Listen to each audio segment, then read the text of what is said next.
Gracias por la asistencia, gracias a Martín y a Jorge.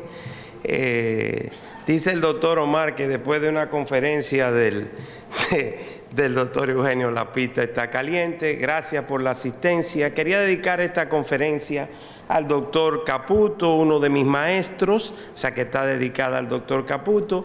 Y también la voy a dedicar a mi padre, tutor, el doctor Virgilio Albert Mota. Biopsia de endometrio. La pregunta es, ¿la biopsia de endometrio es un paradigma?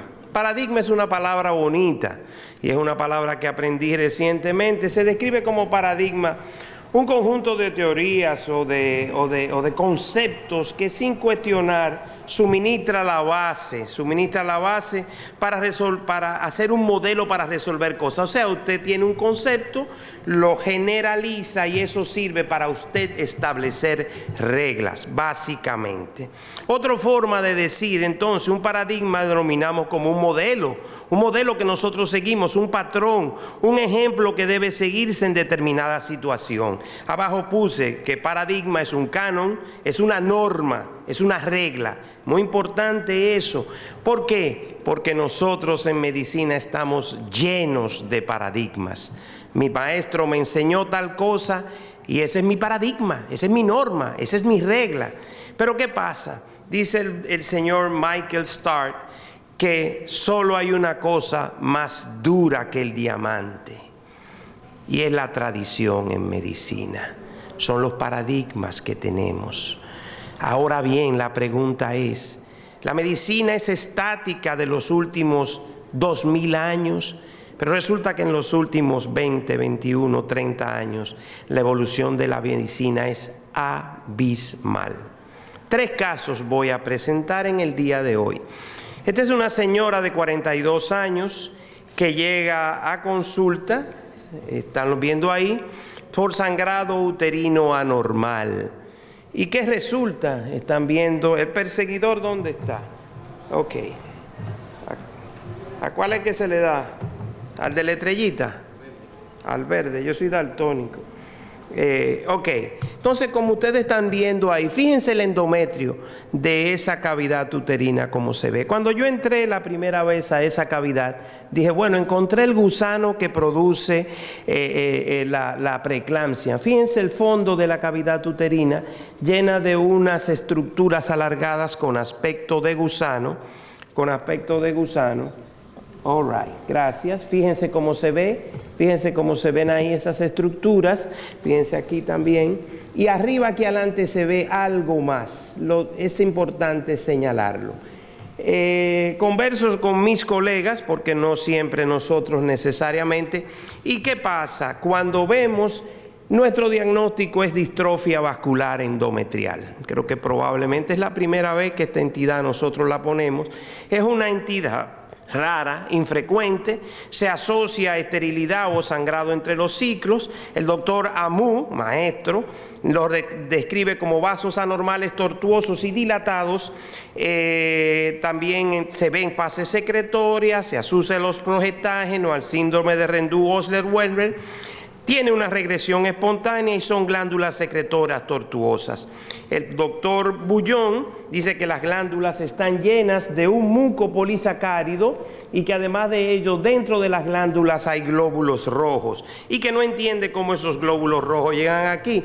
Esta es la imagen del doctor Bullón y esta es la de nuestro patólogo cuyo diagnóstico es endometrio secretor benigno. Bueno, todos los colegas míos dijeron que era, yo lo llamo y le digo, hey, confírmenme si yo estoy bien o estoy perdido. ¿Qué pasa?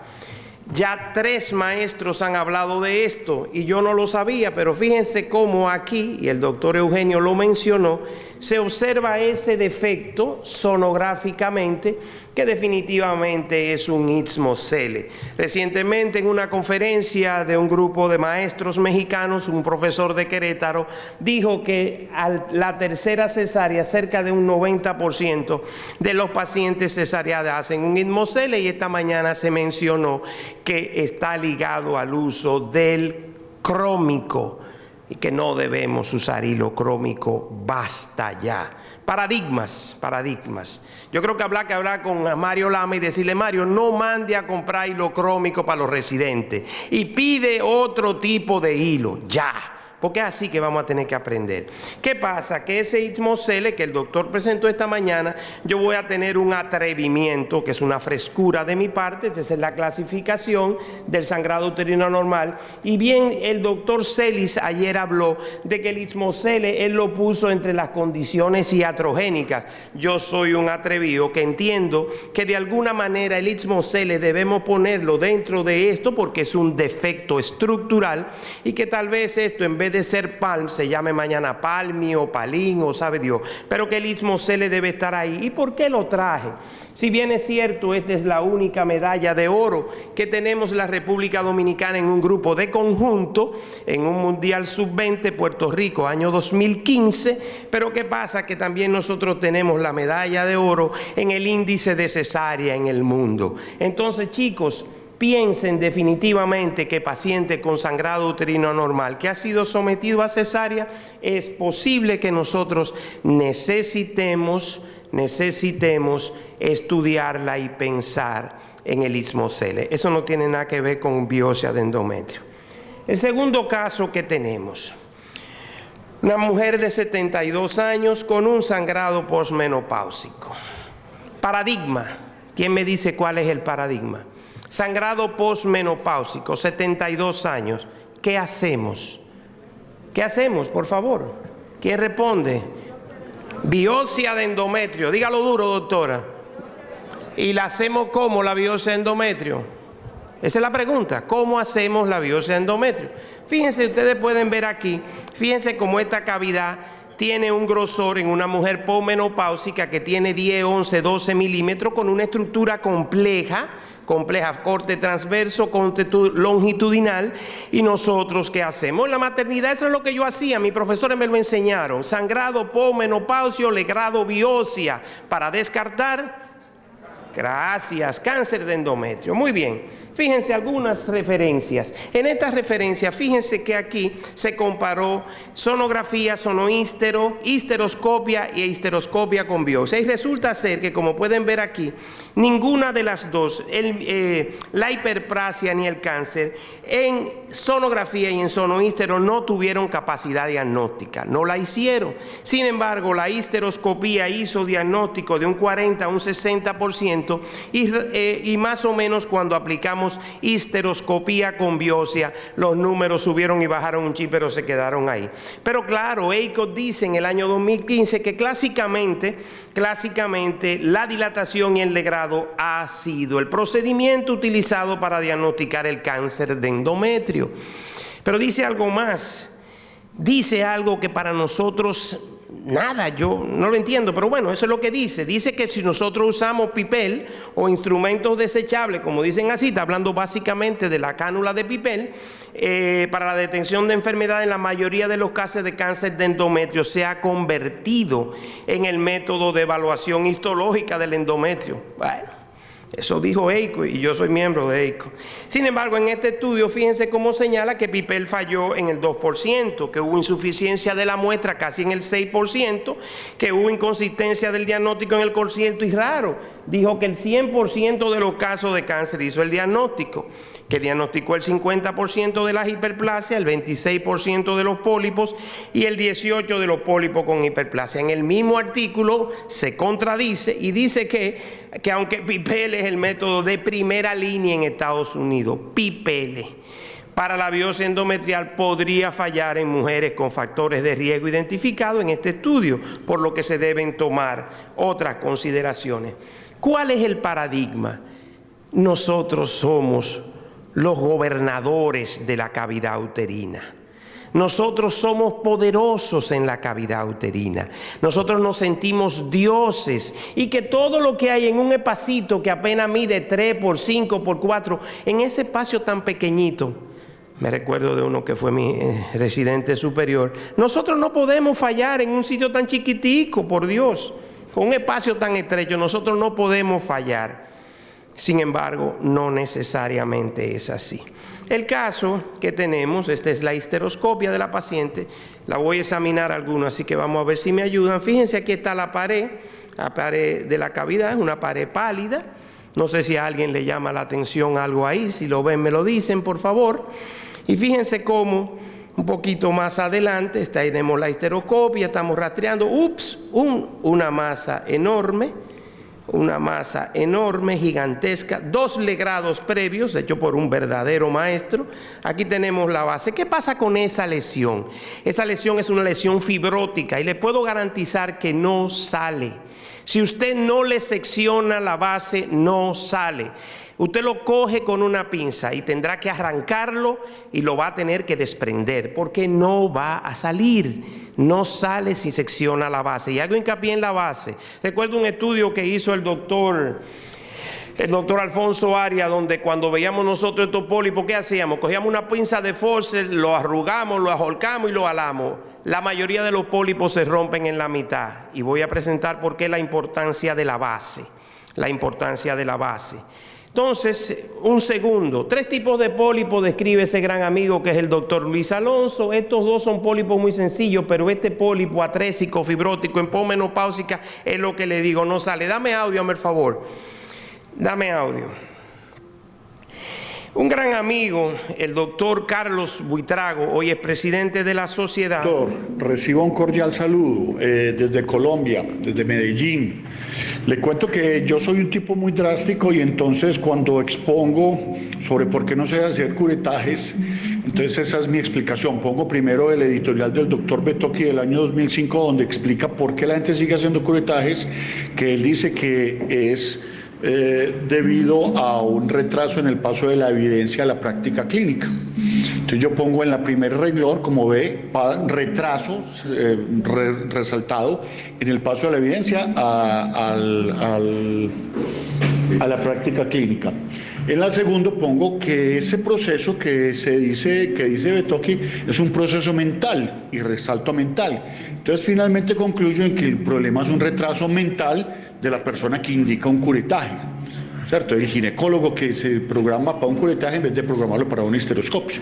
Eso es para hacerlo drástico y para que a la gente le quede supremamente claro de que no lo va a volver a hacer.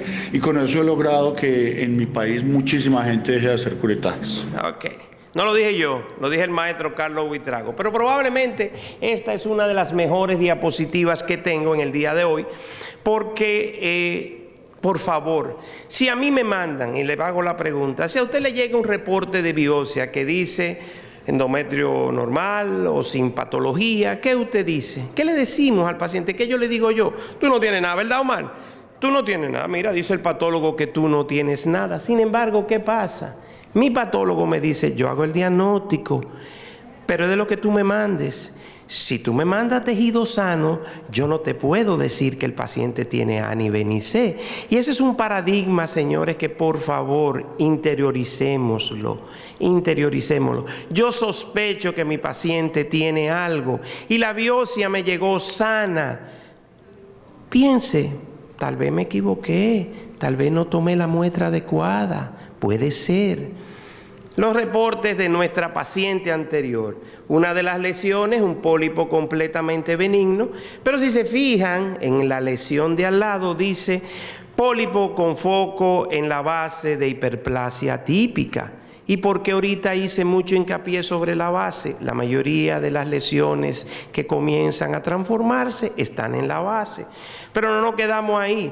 Fíjense que en este estudio del 2018 dice que la combinación de la prevalencia de hiperplasia y cáncer es de un 9% en los pacientes con pólipos.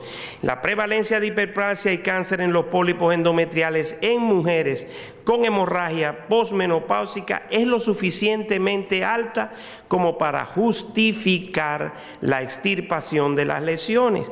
Y seguimos viendo nuestro paciente. Oh, surprise. Toda la cavidad endometrial estaba ocupada por un adenocarcinoma en todas las secciones y en la pared del endometrio se veía completamente normal. Esta es la pieza quirúrgica de nuestro paciente. Me hizo hacer esta conferencia, este caso. No sé si Marichal está en la sala, al cual le agradezco que me la refirió. Una muchachita de apenas 21 años con sangrado uterino normal, nuligesta, 15 días pasa sangrando, delgadita, tiene un poquito de hirsutismo, un poquito de los ovarios con mucha actividad folicular y el endometrio con un grosor raro. Fíjense este endometrio, un endometrio raroso para una muchachita de 21 años, más bien podríamos definirlo como heterogéneo. Hay unas imágenes en el interior como si fueran pequeños laguitos. Vamos a ver el caso y pónganle un poquito de atención, por favor. Este es el caso, la histeroscopía de la muchachita.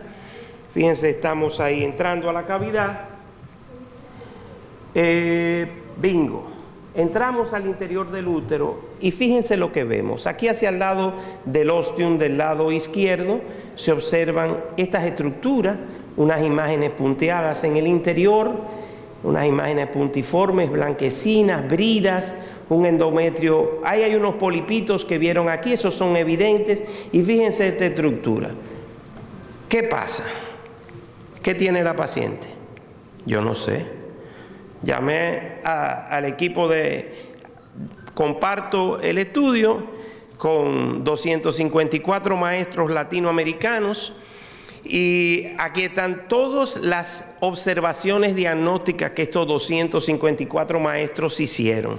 Miomas subcapsulares, lo busqué en todas partes, no sé si Armando o alguno conoce esa condición nosológica, no me respondieron, por eso lo taché, pero después hablaron de adenomiosis, de tuberculosis endometrial, endometritis crónicas, calcificaciones vasculares, los pólipos definitivamente estaban, e hiperplasia de endometrio.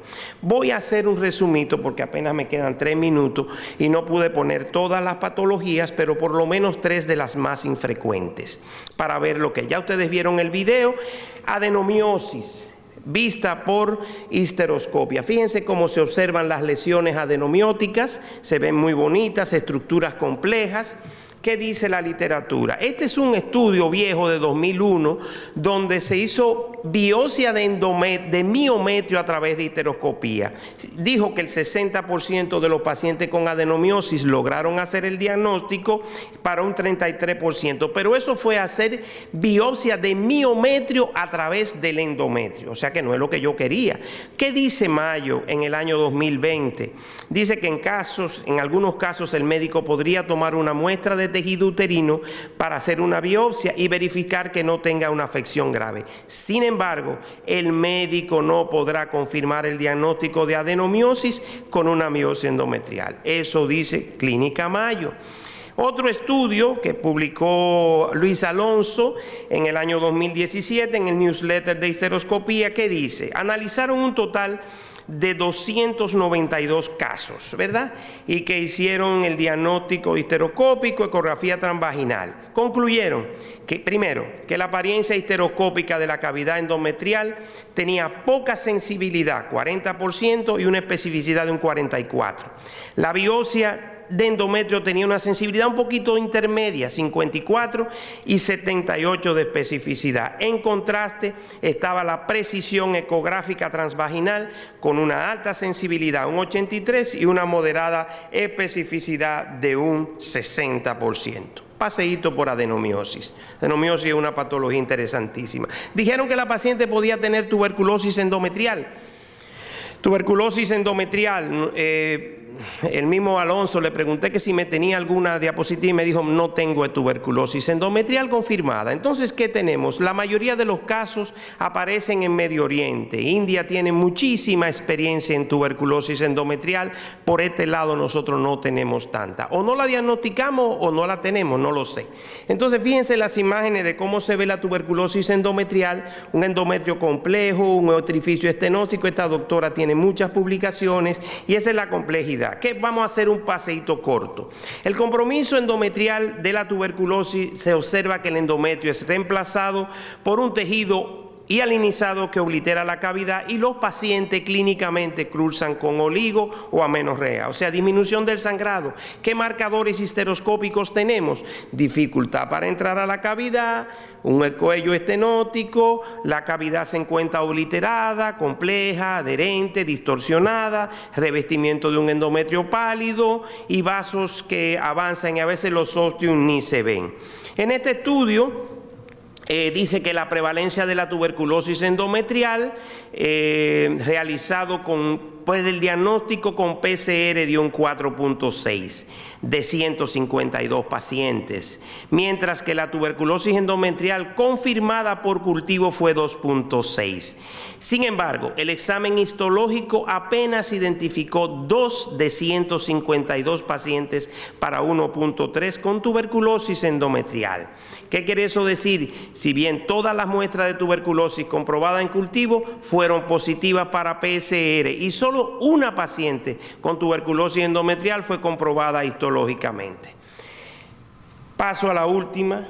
Ya se me terminó el tiempo, me quedan 2 diapositivas, dame un segundito. La endometritis crónica. Endometritis crónica, fíjense las imágenes. La primera vez que yo vi estas imágenes de endometritis, y eso es una cosa, cuando uno no sabe lo que ve, lo mejor es describirlo. Yo lo describí y le puse micropólipos, me lo inventé, pues yo no sabía que era endometritis. Bueno, yo veía esa cosita colgando ahí, yo dije micropólipos, vaya. No pasé con ficha, por lo menos dije que había algo raro, ¿verdad?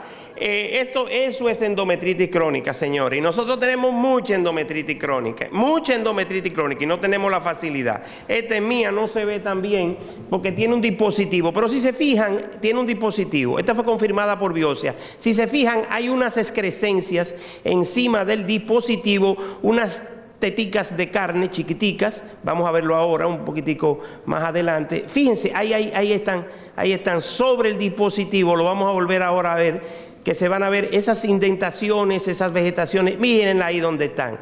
Eso fue confirmada como una endometritis crónica.